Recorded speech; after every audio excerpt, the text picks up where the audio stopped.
Hello, everyone.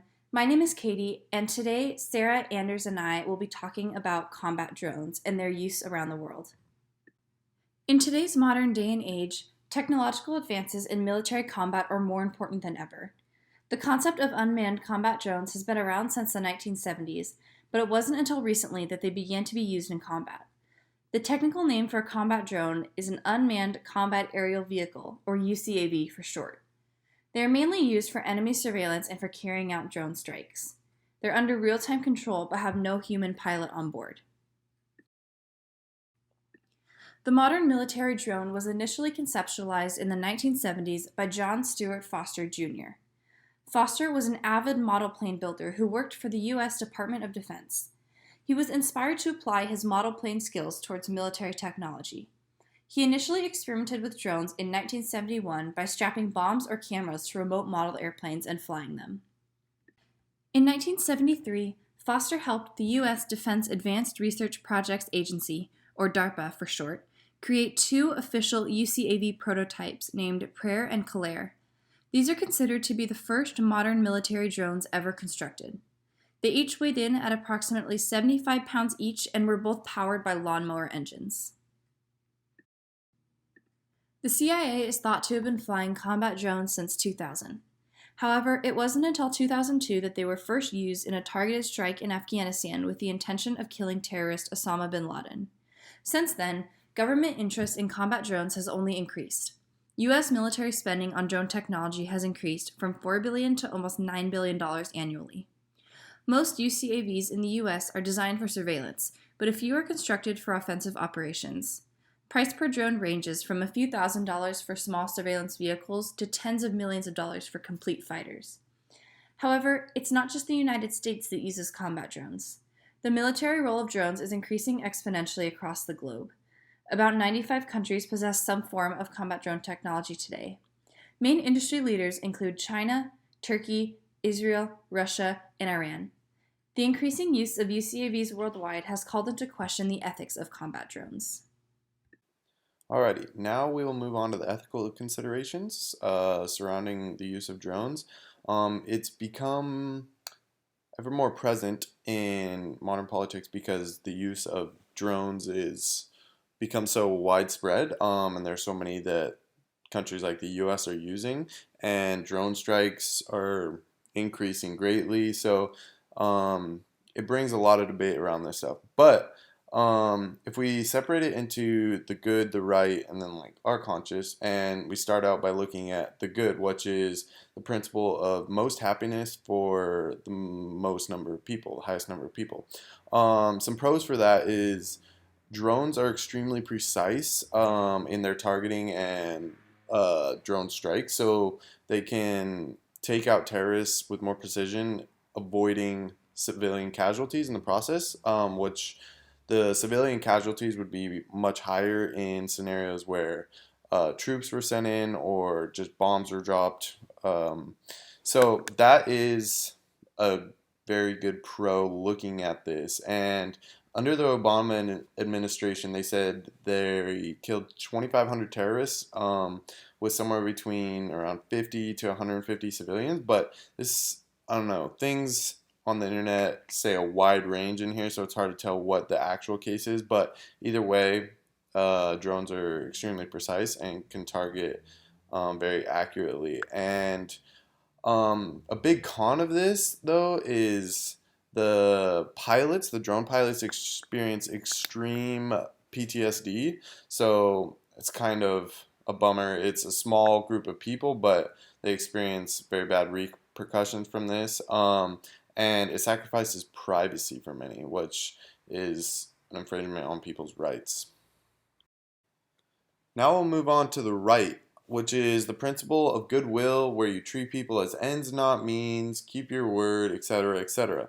So there are many considerations around this side as things get a lot more political. A pro for the right and the use of drones is that the U.S. assigned executive orders to minimize civilian casualties and limit the extent of use, and this was based on the just war theory and avoiding unnecessary harm to civilians.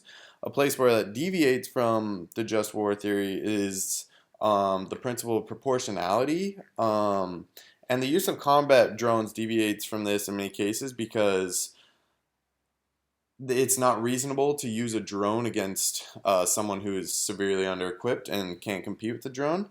Another place where this deviates is it exploits gaps in international humanitarian law, and that's a major con. There are a lot of places where the U.S. will interpret things in different ways, such as the UN Charter doesn't allow flying armed drones while not in war, and it bans firing missiles against rogue forces without local government agreement. Well, the U.S. just kind of says we are at a global war on terrorism constantly, so it basically defines the entire Earth as a war zone, allowing it to do whatever it wants essentially. And also, U.S. UN Charter specifies the right to self-defense, and so the U.S. goes and interprets that as, well, we're gonna go preemptively, like our self-defense, and send these drone strikes because of the imminent threat of terrorism, which is pretty shady in my opinion. And it's not really keeping your word because it's kind of saying, all right, we'll listen to these rules, but not really. We're going to make up our own rules and do what we want. Now I'm going to move on to my own personal conscience around these ethical considerations and the pros and cons I feel around the use of drones. So for the main pros I see is it's a lot more safety for more people. The pilot is removed from danger as he or she doesn't have to be flying over a war zone, potentially being shot down, and the high accuracy saves civilian lives, removes terrorists from society, and things like that. So I see that as a major pro. However, the main cons I see boil down to how it is a detached way of fighting, and I worry that the removal of responsibility from killing and things like that will eventually lead to more war, as you don't have to be in the battlefield. It's kind of just, all right, I'm going to fly my RC airplane and drop a bomb on this person. Even though it does cause PTSD for the pilots, it's a very small group of people as opposed to all those people that are in the war zone. So I worry that this will be detrimental to the moral progress of humanity overall, as it's not really natural, like the way of fighting. So that's the main con I see. With the use of combat drones, we'll see a societal impact from a local level all the way up to a global level. As far as the local level, focusing in on San Luis Obispo, there are a few changes we may likely see on our Cal Poly campus. Cal Poly is known for their engineering program, and many of the engineers at Cal Poly go into jobs post-grad that involve developing military technology. With the use of combat drones, we may see a shift in what engineers are studying and show interest in throughout their college career.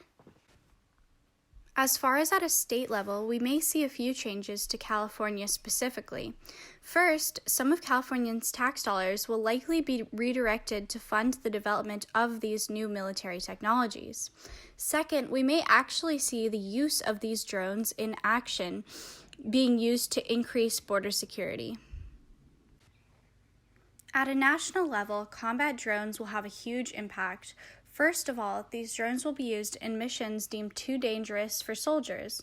This will help the United States carry out important missions without putting soldiers in harm's way. Also, the use of combat drones may actually be more cost-effective due to their smaller size and because they do not need the same amount of safety features built in. At a global level, combat drones may have a few negative repercussions, however. Combat drones may lead to a decrease in privacy on behalf of everyday citizens. Also, because combat drones may be used in place of using soldiers and putting them at risk, the use of combat drones may lead to a rise in global violence. This concludes our presentation. We hope you learned something interesting about a fascinating piece of military technology. Thank you all for listening.